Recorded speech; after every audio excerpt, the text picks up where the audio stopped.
Okay. All right, well, welcome back. It's my pleasure to introduce our next topic, engagement of interfaith couples and families, approaches in Masorti-Conservative congregations, and we've got an amazing discussion group today. I'm first going to introduce you to Rabbi Jacob Blumenthal, who currently is co-serving as both the CEO for USCJ, that's the United Synagogues for Conservative Judaism, and for the Rabbinical Assembly. And through strategic alignment between the two organizations, is helping to grow conservative Judaism. He was ordained at the Jewish Theological Seminary in 1999 and served over 20 years as the founding rabbi of Sha'arei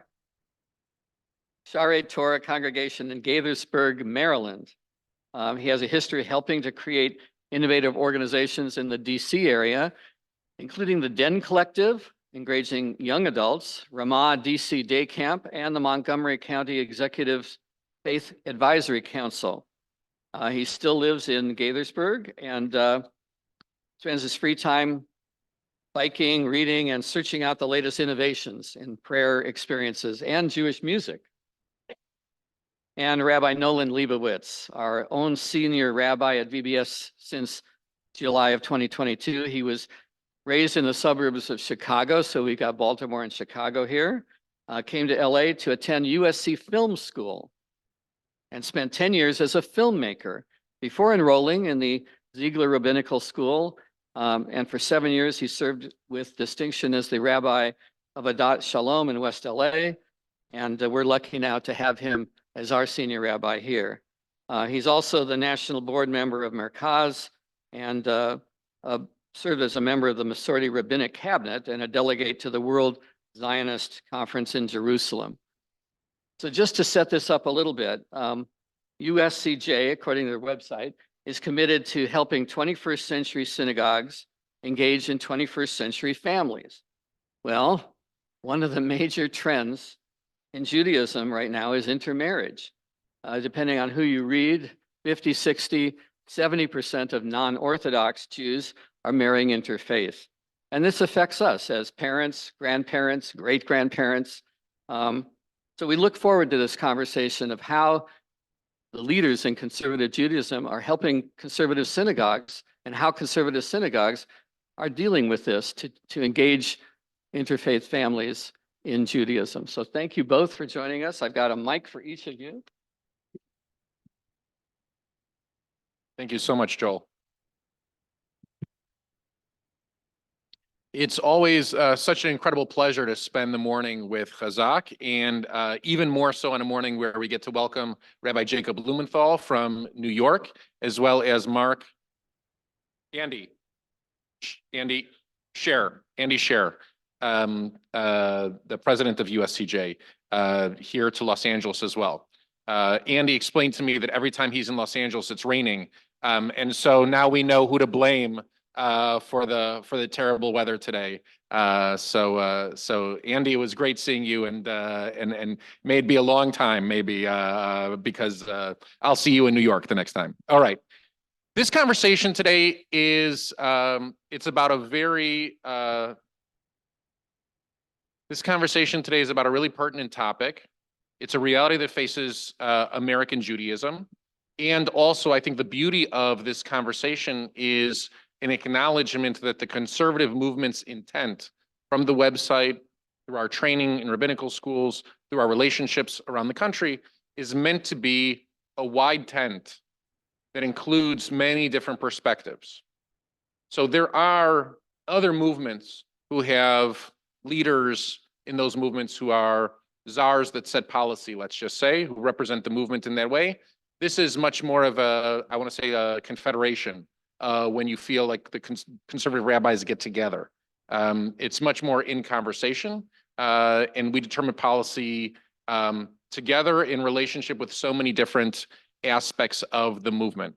And so I want to just set a bit of context before we read any aspect of a website or any other document as a gospel of sorts. And so I want to begin by first Rabbi Blumenthal explaining to us the reality as he sees it within the movement, where the movement was, where the movement is, where the movement might be going. And then we'll have a conversation about where VBS is. And maybe at the end we'll answer some questions and have a conversation with all of you in terms of why it is that we're on the same page, slightly different pages, moving at different speeds, or any other topics.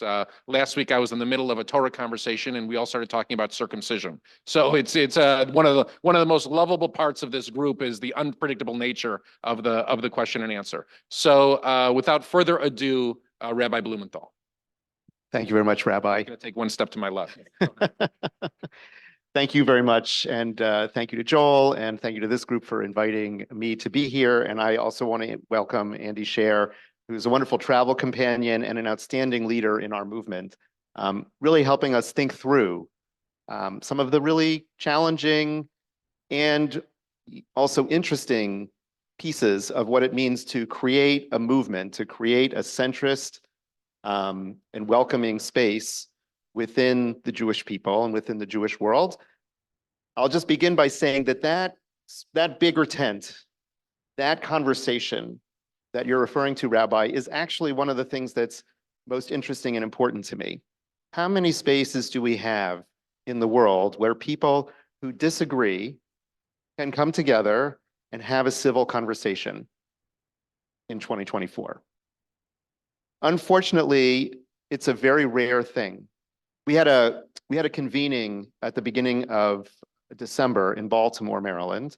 We brought leaders from all over the country and all over North America to be in Baltimore. About 800 folks from a large proportion of our communities were there. And our opening session was with someone named Krista Tippett. I don't know if anybody here listens to her podcast On Being. She's a very thoughtful leader when it comes to thinking about religion in America. And she challenged us with a really interesting question. Her question was, what's the gift that you as Masorti-Conservative Jews bring to the world? What's your gift? And my answer is, the gift that we bring is that ability to be countercultural, to push back on extremism, and to create conversation and dialogue in a moderate, broadly centrist space. What does it mean for the world to have those kinds of spaces? A politically moderate and civil space, a religiously moderate and civil space, one that listens to each other's voices, and doesn't define itself through uniformity of practice, but defines itself because of through uniformity of approach, the way that we read a text, which, by the way, often means that we read texts differently. And as you might have noticed, that's very Jewish, to look at the same text and to argue about what it means, to look at a ritual and argue about what it means. So this is a very authentic conversation that we have within our movement, whether it's about how we welcome people of other backgrounds who are part of our families, whether it's thinking about how we use technology on Shabbat. There are so many spaces where we, over many decades, centuries, have developed a vocabulary and a way of being to be able to do that. So when I think about where our movement is going, I actually wanted to inhabit that broad centrist space, and for us to be able to create conversations about really complicated issues. This past Shabbat, we were at Temple Beth in the city, and Rabbi Kligfeld opened the Shabbaton with a really interesting observation, which is that one of the challenges that we have Jewishly is sometimes we hold two values that seem opposed to each other at the same time. So we've inherited a tradition, a halakha, that sometimes seems very Jewishly centered and tries to define very clear boundaries.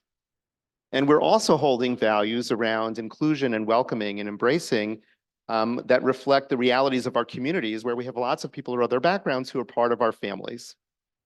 How can we hold those two pieces together? That's what our movement does. It often holds things that seem in tension or even in opposition to one another, and we, through conversation and process, find ways to bring those together and create a vibrancy in our community and an energy in our community through that conversation.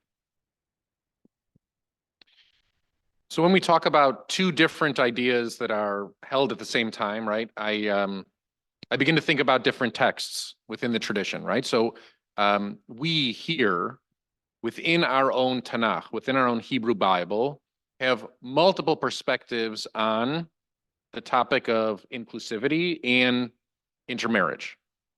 I'm going to go upstairs and teach Torah to this group in just an hour. If we were to progress very quickly through the Hebrew Bible, within the book of Breshit, Sefer Breshit, in the book of Genesis, within the book itself, we have different perspectives on how inclusive and how welcoming we should be to others, right? And from there, I'm talking about from the very outset with Abraham and Sarah welcome in Hagar, an Egyptian, as a second wife or a mistress, however we understand that conversation, to the brothers, right? And the story of Dinah and her relationship, and however that that's a very intense conversation in terms of how that unfolds. And we had that conversation 2 Shabbases or 3 Shabbases ago in Talking Torah before Shabbos services.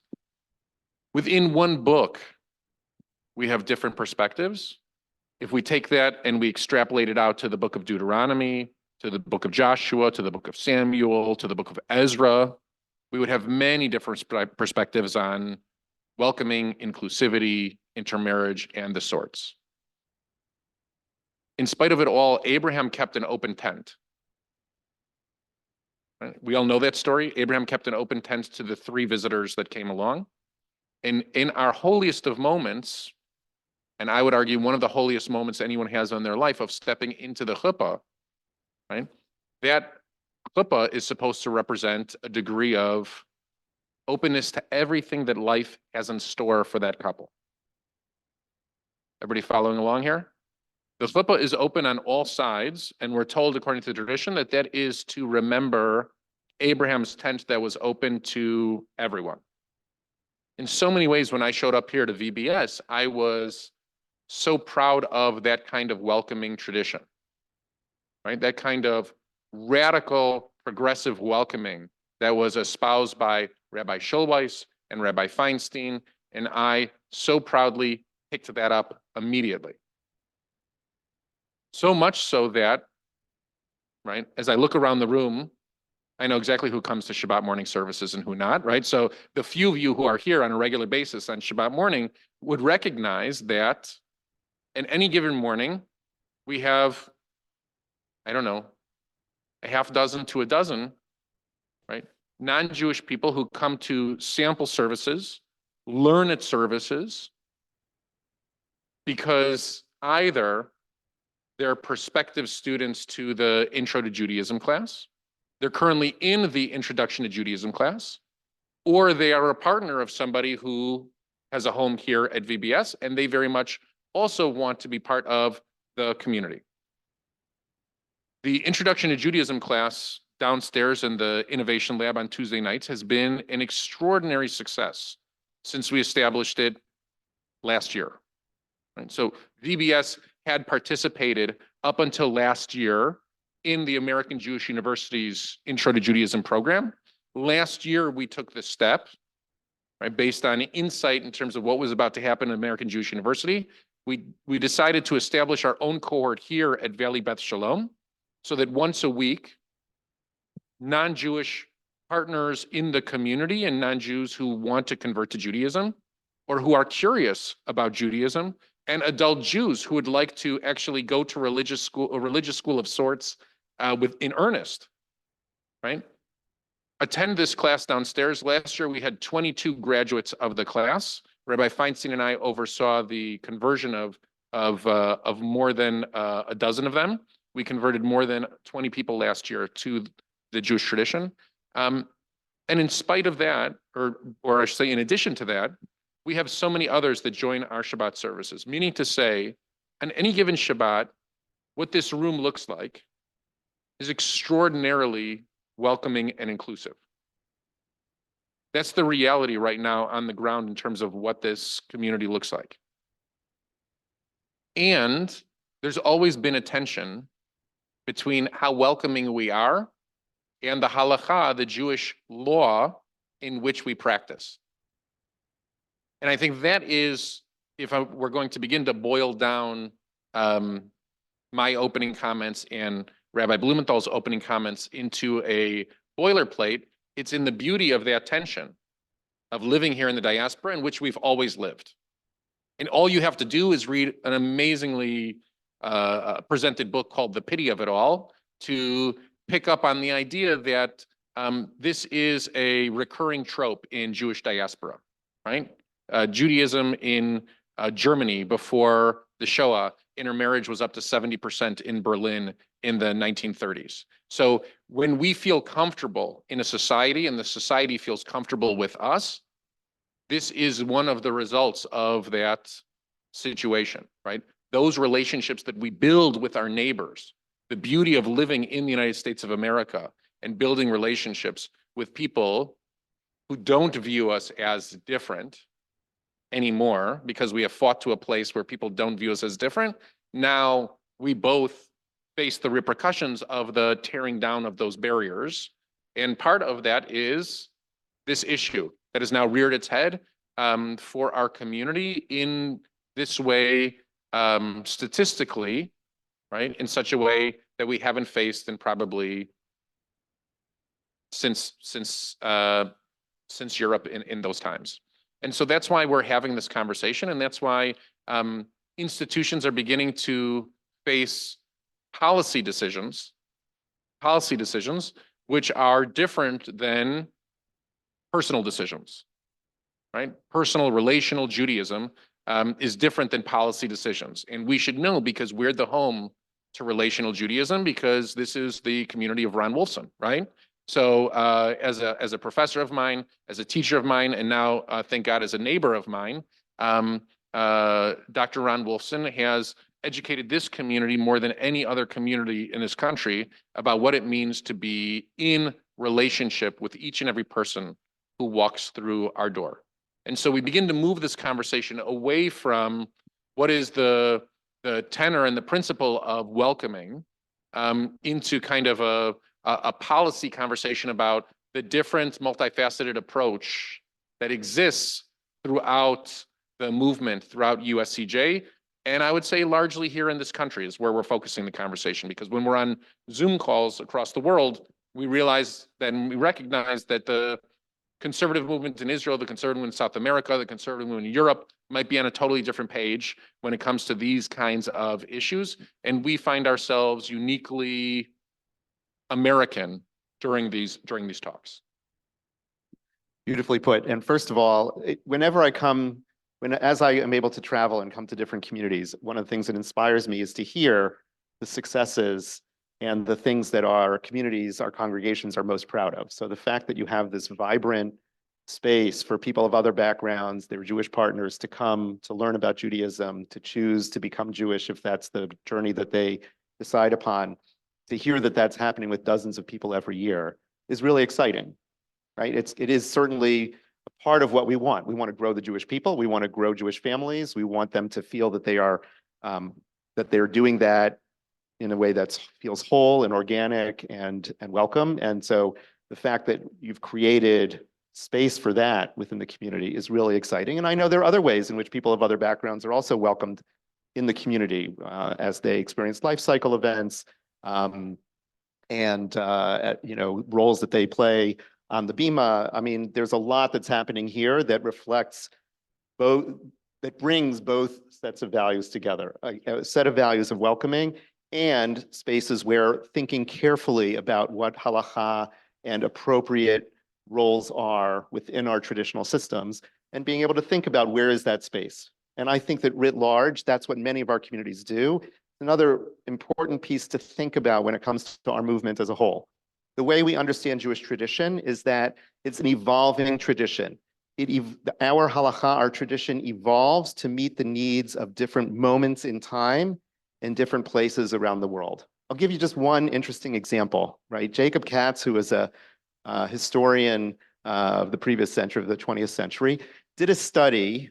There is a practice that you can daven the afternoon service. You can pray the afternoon service and the evening service together, even if you recite the Shema before Shabbat, before the 3 stars come out, right? You can combine those two things in certain traditions within the Jewish world.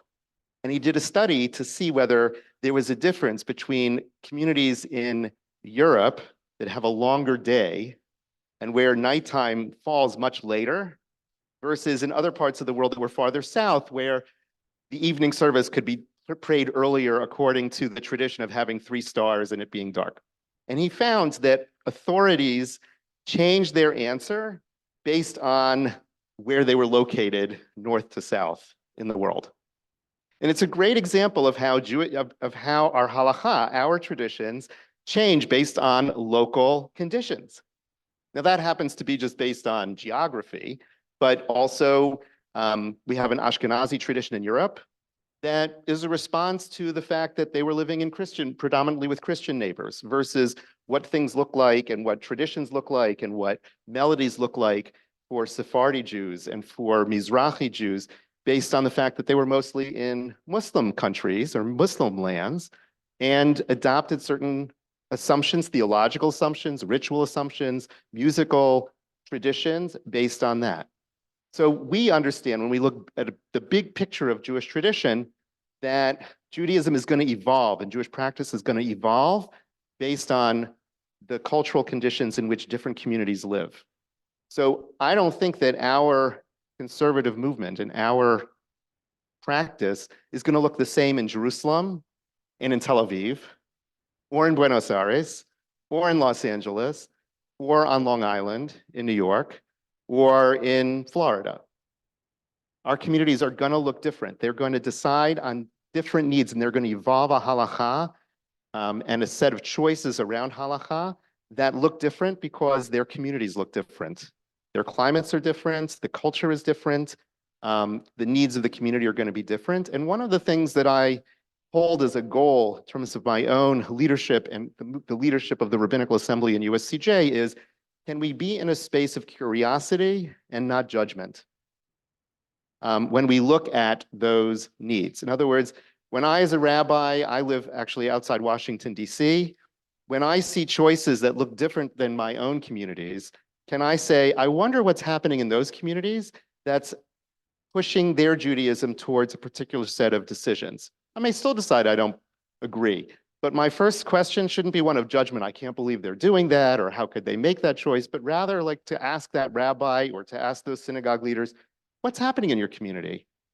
What's the reality on the ground for you? What's the tension that you're experiencing and seeing how to evolve that? And if I could just give an example of that, because we're going to begin the conversation now about where we perhaps diverge.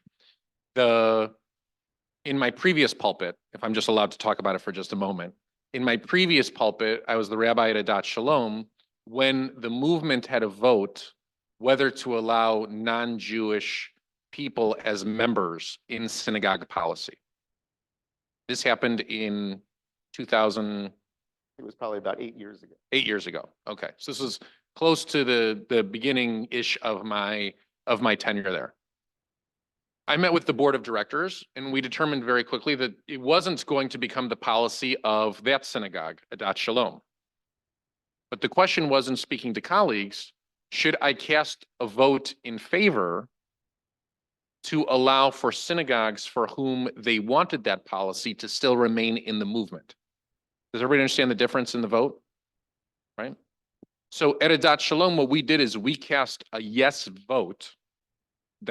We had this conversation during a board meeting, okay, to make sure that it was recorded so it was understood by the congregation. We cast a yes vote in spite of the fact that we did not want that to become our policy of the synagogue. Because we believed emphatically, and I would argue that I still do, that the movement should remain wide enough to permit the survival of as many of our religious spaces as possible. Does that make sense to everyone? Great, okay. Because now we're going to talk about the idea that then I came here to VBS, another synagogue whose bylaws don't agree with the movement on that issue. right? So technically that's not our position here according to our bylaws today, all right? And so while we support the movement and our relationship with the movement, both there and here, the decision, I'm not sure the way VBS voted. Maybe Mike Waterman or Jerry Rabo would remember how we voted. But it is a complicated question that's put on the table in terms of, is what's good for the movement might not always be what's good for the synagogue community, the local synagogue community. And we very much want both things to prosper, to survive, and not only survive, but thrive. I might just clarify, though, that the USCJ does not have a policy that says that congregations should allow Right. people of other backgrounds to be members or to be on the board or things like that. Thank you. USCJ simply had a vote to change its bylaws to say that congregations could do that if they felt it was appropriate. And I'm super careful to not sit in judgment and say that's what congregations should be doing. And if you're not doing that, then you're somehow out of compliance or missing the mark. So I just want to first of all be super clear about that, right? I do see a role of the movement in convening conversations, number one, and through those conversations, creating new language, new vocabulary, new opportunities. The fact is, we share a value of saying we want to be a welcoming community. What that looks like in different communities might look different, and how we balance that welcoming piece with our understandings of Jewish tradition and halakha, Jewish law, those are going to look different because congregations evolve in different ways. They also, I want to be really clear, include a very strong voice from the rabbi. In our congregations, the rabbi serves as Mara Da'atra, sets the set of policies around Jewish ritual and practice in partnership and conversation with the community as a whole. But one of the reasons that we are diverse as a movement is because our rabbinate is diverse as well. In my role as the head of the Rabbinical Assembly, I get to be in conversation with 1,600 rabbis all around the world. And one of the blessings and joys of that is to hear about so many different rabbinates, whether it's in congregations, on campuses, in Israel, in Latin America, in Europe, to go and see the different expressions of Judaism and the different types of rabbinic leadership that we provide is actually really inspiring. And one of my jobs is to say, when congregations in Latin America look at this, they think about it this way. And what would it look like for us to use that lens and start to think about it here in America or in Europe? And to sort of foster that set of conversations as well. Not because we're all going to come out with the same practice. Actually, I think we'd be a really boring movement if that was the case. But because it allows us to continually grow and think about the ways that we are creating vibrant communities that are both welcoming and also tradition, right? Our sort of hallmark as a movement is tradition and modernity in conversation. I was going to bring up a second example, which is kind of hot off the press. Okay, for the last year or so, I've been involved in several Zooms that's been run by a small subcommittee of the Rabbinical Assembly. Rabbi Blumenthal is actually the head of the USCJ side and the Rabbinical Assembly side, which means that the Confederation of Synagogues, the relationship of synagogues and the conservative movement on one side, and the Rabbinical Assembly, the union is probably the bad word, but is not the right characterization, but that's the best way that I can describe our professional association, wonderful, of rabbis around the country. Before Rabbi Blumenthal, those two positions were divided. Rabbi Blumenthal is lucky enough to hear the suggestions is how we want to translate that word for right now, suggestions of both sides of that conversation in his position right now.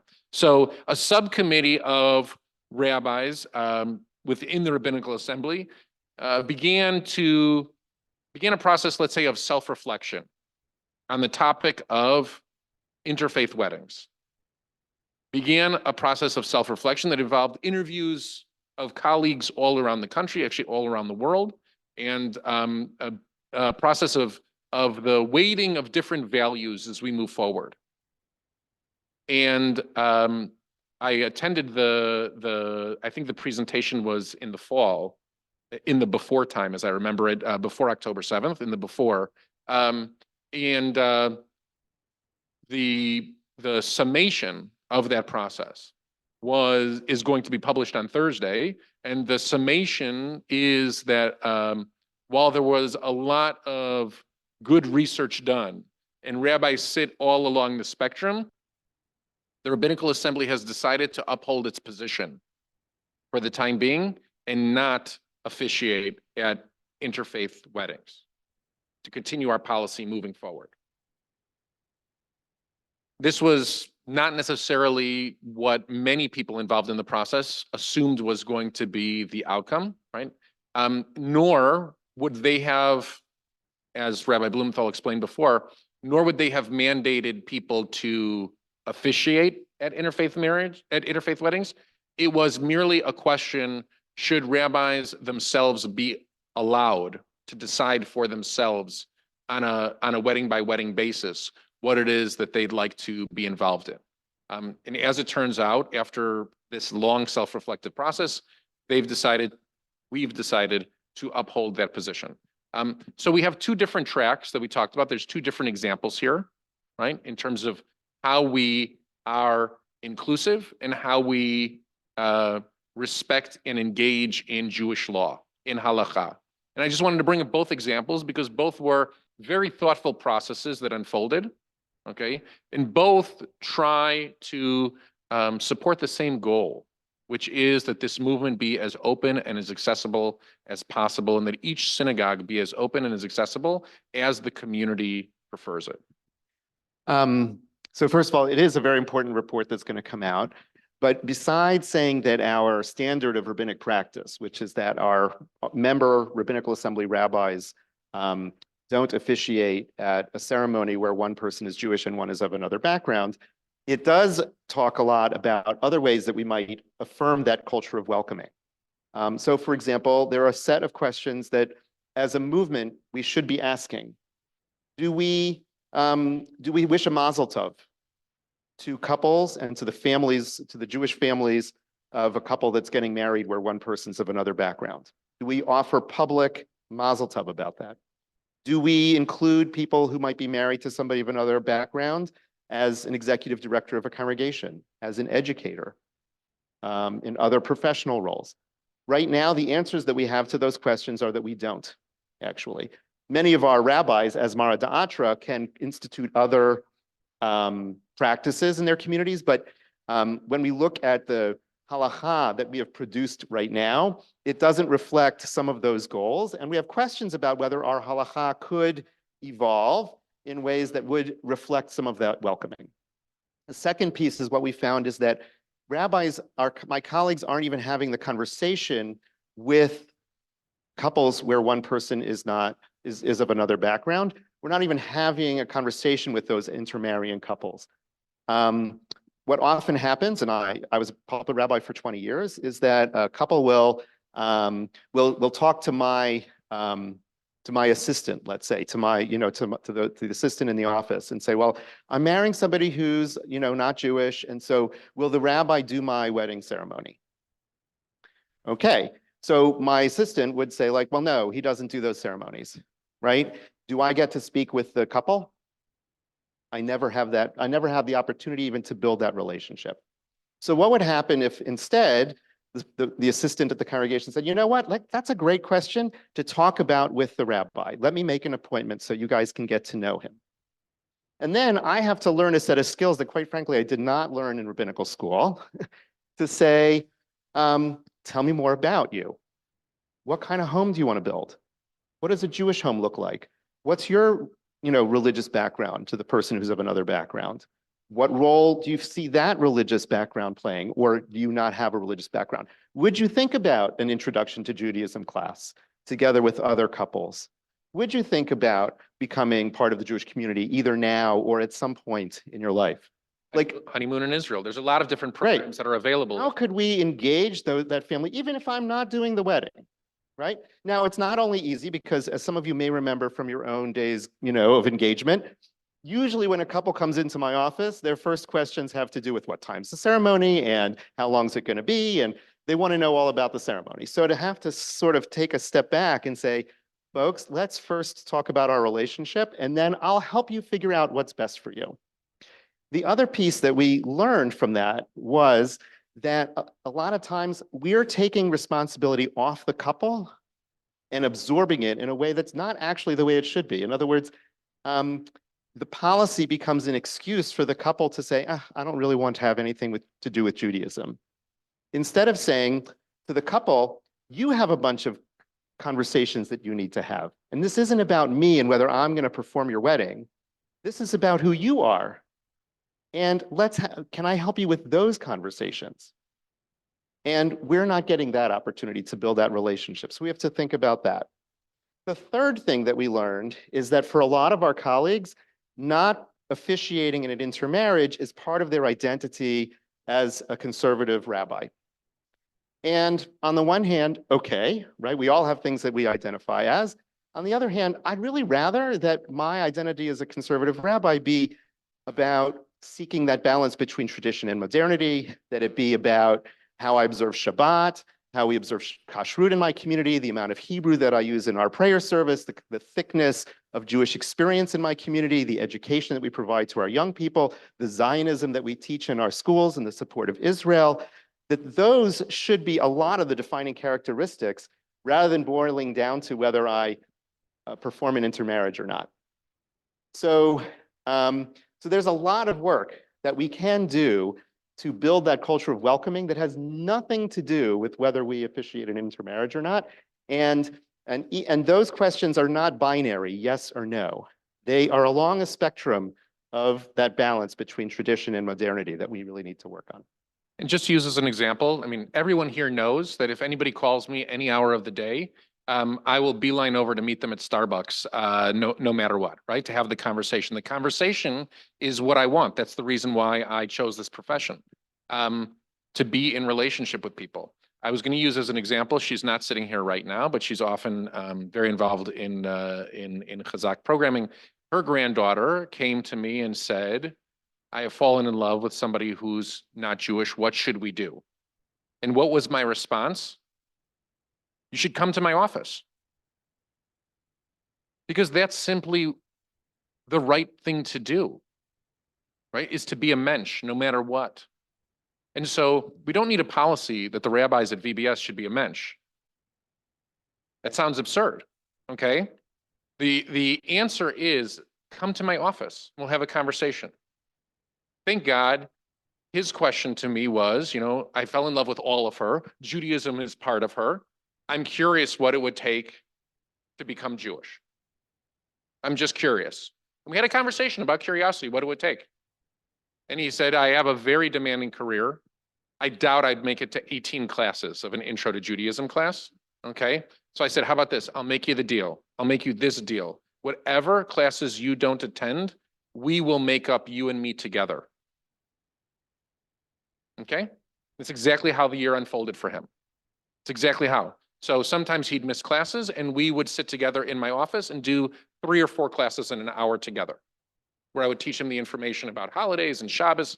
I'd combine them in ways that made sense, and we would walk through it together. And thank goodness we oversaw his conversion, and I'm officiating the wedding in June in Santa Barbara. And now we're on to normal issues like what time can the wedding start? Okay, service that usually and that's far more an obstacle here at VBS than any other issue. Is I booked the site in Malibu. We want to see the sunset on Shabbos. Why won't you let us see the sunset on Shabbos? And it's actually because Shabbos ends intentionally after the sunset. So as it turns out, the question itself is perplexing, but we have that conversation also because we have every conversation here at VBS in my office. Any conversation that you could imagine has come into my office, from issues of fertility and halakha to why wasn't the lasagna served at Kiddush because I paid for a lasagna, right? Those are conversations that end up somehow in my office, right? Somehow. So a lot of what Rabbi Blumenthal is bringing up is kind of an assumption here in our community that the rabbis are going to be open and welcoming to this conversation, thoughtful and engaging in our relationships. And as we move forward on issues like inclusivity, like interfaith, like family values, because I think that they're all kind of extensions of from one to the other, we will not lose the idea of who we are as Valley Beth Shalom, because that's an integral part of why we're all sitting here in this room today, is who we are as Valley Beth Shalom. And so I think have we exhausted our time, Joel? No, we've got 15 minutes left and Terrific. hoping that there will Well, I'm hoping we can open it up then to questions and answers, if anybody has questions. I was going to talk about what's going on here. Here we're absolutely considering these same issues. That's why I brought up the issues of inclusivity and interfaith, and the reflection process is happening here as well on a lot of these same issues. So I brought up the example of how it's worked in the movement, how we voted at a previous synagogue, and as we begin to consider those topics here, you know, Rabbi Feinstein and I have, both of us, this was a question that was asked me, you know, 1,000 times during the interview process, is would you officiate at an interfaith wedding? And the answer was simply, no, I would not. And we're always open to considering what else is out there in terms of engaging families during this time, right? Simply saying no and closing the door is not the policy that we want. And so, so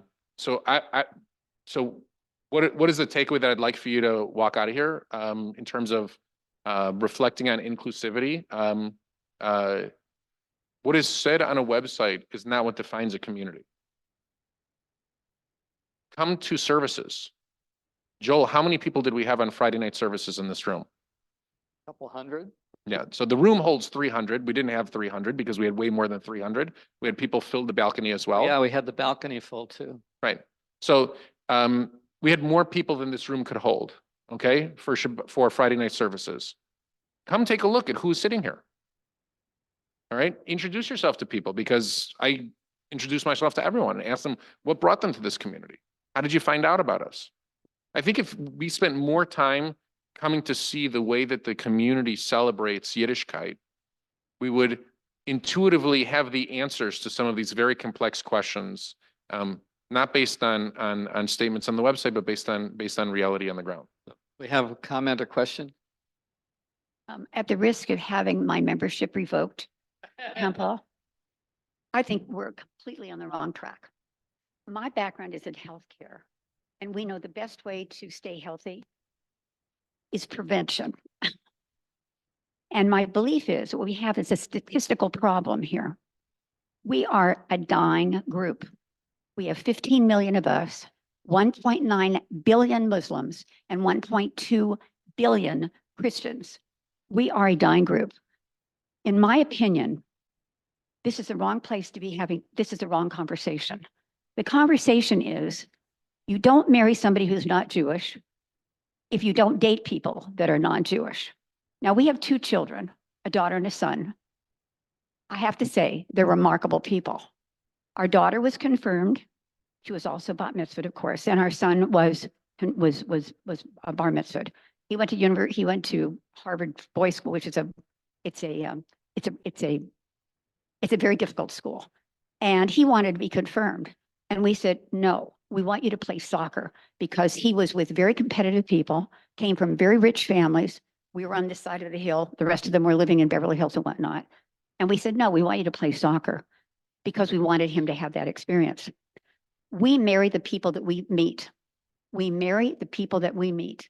And we have to start having this conversation before people start to date. They have to understand that if both of my kids are married to non-Jews. Now, our son is married to a woman who is from an atheist family. We're incredibly close friends with her parents. The kids are being bar mitzvahed and bat mitzvahed. Our daughter did everything right. She had been dating nothing but Jewish guys at Granada Hills High School. They were all upper middle class, all headed for Ivy League schools. And this one jerk who really liked my daughter and wanted her to go steady with him And my daughter said, I don't go steady with anybody. I'm in high school. He was infuriated. He created a situation for her so that we gave her a 16th birthday. I want I want to make sure that others are able Yeah, to also answer. But I so- want you to listen to what I'm telling you, because we're on the wrong track. Our numbers are going down. This is very important. So my daughter started, we gave her 16th party, a birthday party, and this guy made arrangements to have everybody walk out of the house from our home, from that party. From that day on, she never dated anybody who was Jewish. Sounds very painful. She is fantastic. She took her husband up to American Jewish University. Yep. He went through the Jewish introduction and blah, blah, blah. And they're both married under chuppah. But he changed his mind about not wanting to, about following Judaism in the home. Their grandchildren are fantastic, but it has created amazing problems. The problem, I want to make sure that some other folks also get a chance resolution to ask, and we can talk more afterwards. Well, I'd love to talk I with. told you what I have to say. Yeah. I've told you it. No, I think it's important that people hear that perspective as well, because we have Heather? many who are right, who believe that as well. And again, this is a large community. We have many different perspectives here, and I think how welcoming and how we'll inclusive. distill down her comments. She's claiming there's like a problem with numbers. Yeah, I understand. Yeah, so So one statistic I read recently was that 2/3 of the children, what was it was in the Pew report recently. 2/3 of the kids are still being raised Jewish in the interfaith families. So there may be a net positive anyway, as it seems like 1/3 may not be being I'm raised as happy to talk Jewish. a little more about that, but first Yeah. let's ask Rabbi. Go ahead, Lebovitz. Okay. because then I've got Eileen too. Yeah. No, we are beginning to have those conversations. I would say that many Jewish institutions are starting to pivot. My children in high school are having very different conversations than the ones that I had that reflect a different reality on this topic, on Israel, on all kinds of, the reality, dictates what kind of conversations are had with children. But I also have to tell you that your statement is 100% correct, right? Our children marry who they date. They date who they meet, okay? Which is one of the driving arguments for Jewish education, right? Whether it be primary education, whether it be secondary education, that's absolutely one of the arguments. And as we move on into collegiate years and whatnot, they should be equipped with the tools that they need. And on top of all of that, I would have loved to meet your son and your daughter through that process and been a part of their lives. And I would have hoped that they would be part of mine as well. If you don't mind my just saying something really quick. Well, first of all, I really appreciate your sharing your story and feeling that this is a safe space and a beautiful community in which we can honor your experience and that of your family. And it's hard. And I hear both the sense of joy that your grandchildren give you and that your children continue to give you, and also the sense that in some ways it didn't turn out the way you expected as a parent. And how, quite frankly, little control we actually have of being the parent of two 20-somethings in the decisions that our adult children make. And our desire, when we do have some ability to control, that we are providing the appropriate experiences for them. I would just reflect that I think this is a both-and issue. First of all, there's a historian called Lebovitz who said, "We are an ever-dying people. We have thought of ourselves as an ever-dying people for 2,000 years." So, and his point was to say that thinking of ourselves as a dying people isn't actually going to help people get excited about being part of the Jewish people. And the fact is, actually, the statistics don't really bear that out. Actually, the last Pew study showed that our Jewish community here in America is growing. And that, in fact, this may be one of the best periods ever to be Jewish. The amount of creativity, of joy, of beauty, of Torah study, of Jewish literacy in our community today is actually among the highest of any period in Jewish history. And yet, people do intermarry because we are 2% of the population. And to some extent, when children are young or when they're teenagers, we can try to help them create social networks through camp, through youth group, through synagogue experience. And if they were part of the larger world, it's not always going to work out. One of the things that I would posit, and not all of my colleagues agree, which is fine, but one of the things that I would posit is that our policies around our community, our welcoming strategies, were formed in the 1970s, 50 years ago, where the idea, at least among the rabbis, was if we create policies of disapproval about people who intermarry, and we kind of push them into a corner, people would stop intermarrying. And I don't think that's worked out. I'm going to be honest, right? Like, I understand it, and I was raised in it, so it makes sense to me, right?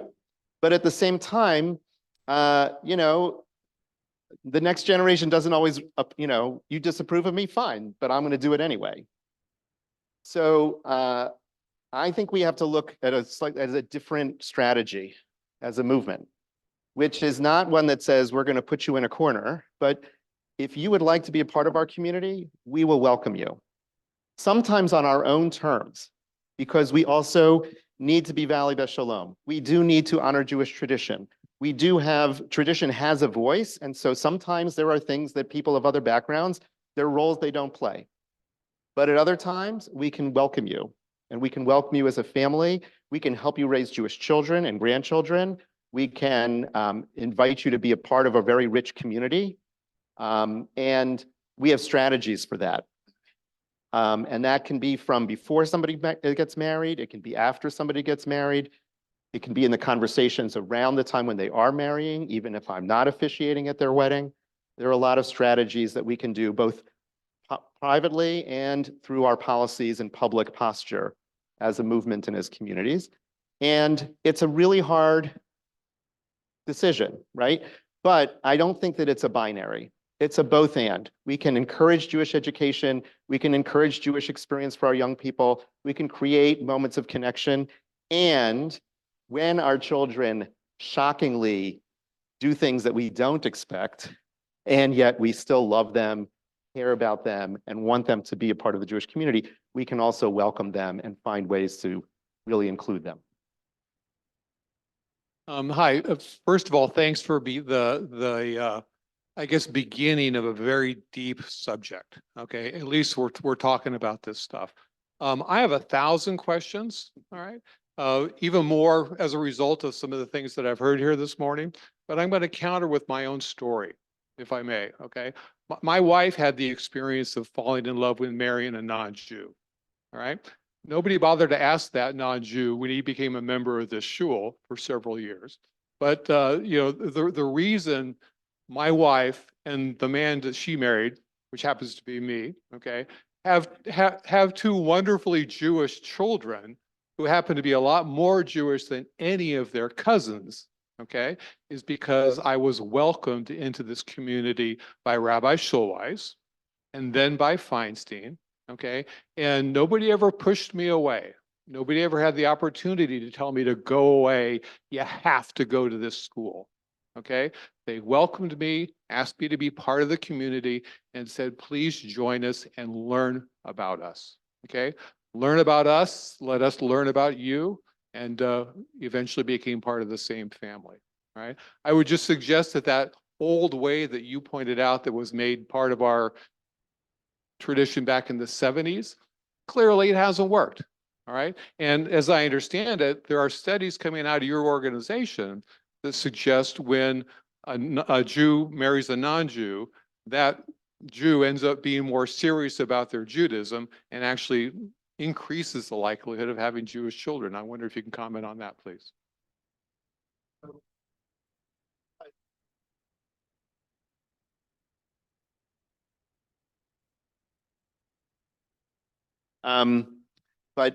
Because we're still early in that process of engagement rather than disapproval, the studies are not conclusive.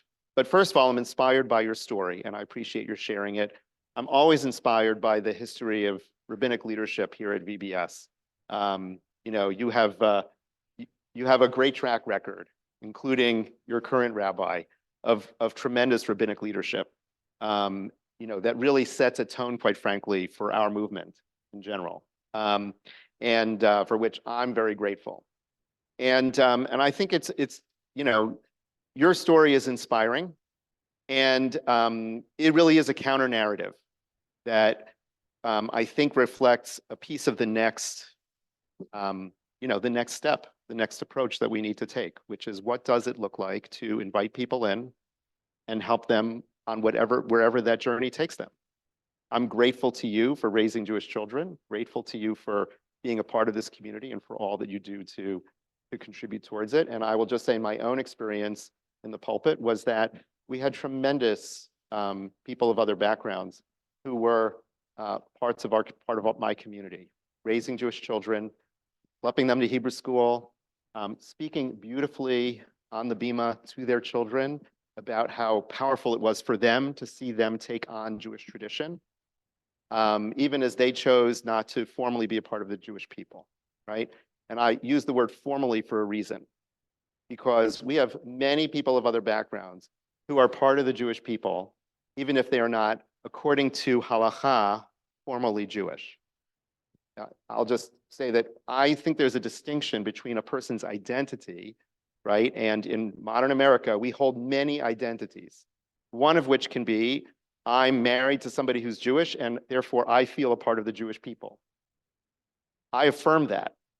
And sometimes I say, and there are still certain things, because we also have a set of traditions about the roles that people who are formally Jewish, according to Jewish law, can do, that there are certain roles that are reserved for people of formal Jewish background.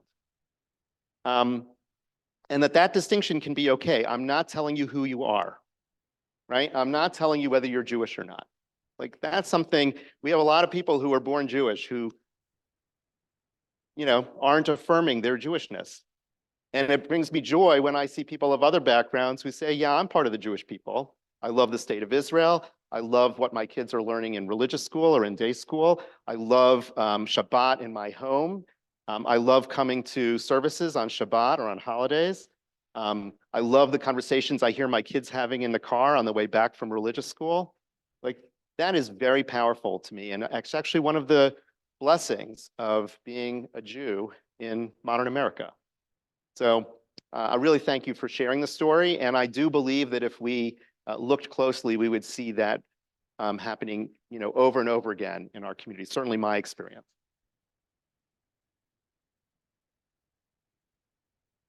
Okay, Louise? Sorry? Okay. I just would like to, Ryan said, appreciate what you just said. I have been a member here at Valley Beth Shalom 74. And you are part of 4 generations. We have 4 generations here now. Louise clued me in earlier. Rabbi Schulweis was so welcome and so open.